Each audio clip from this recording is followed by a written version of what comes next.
කලාව ඔයා දැන් තියෙන්නේ දෙවෙනි ටාස්ක් එකේ තමයි අර අපේ හොටල් එක පිටිපස්සේ ඉන්න පිස්සු බල්ලගේ තත ගලවගෙන ඉන්න බල්ලා ටිකක් සැරයි උගේ තත ගලවගෙන මෙතෙන්ට ආවට පස්සේ වඩ පුළුවන් අර කෙල්ලත් එක්ක තුන් පාරක් සංසර්ගය දෙන්න. ඕකේ එහෙනම් ජය මට තෙරුවන් මටම තුරුනුරුවන් මං ගියා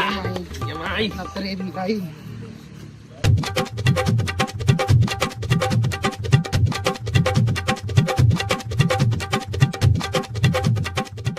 මේ අරුවෙක කරයිද බං යකෝ ඌ අනිවාර්යෙන් දත අරන් යකෝ ඌ වැඩර් හැබැයි මම තමයි ඩෝ රැපර් මම තමයි බ්‍රදර් අඩු අද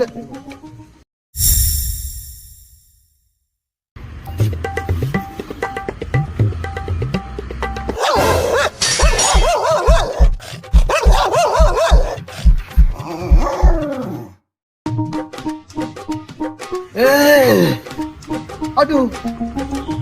මං කිව්වේ වැඩර් කියලා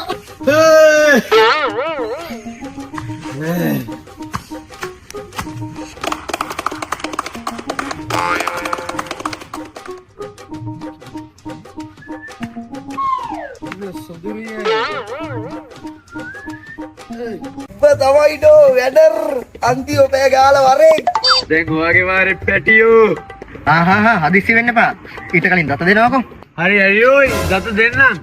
මුලින්ම කියන්කෝ පෙකි මොනවද ගලවන්න ඕනේ කියලා බ්‍රදර් එතකොට බල්ලා බල්ලට තුන් පාරක් ගැව්වා සුනක නිසල බව අද කුමට තිබුණේ නම් අද විතක නොවේ මේ තරම් සුසුම් මට කියනවාද වැඩි ආදරයට ඇයි දුන්නේ රිදුම් සුනක නිසල බව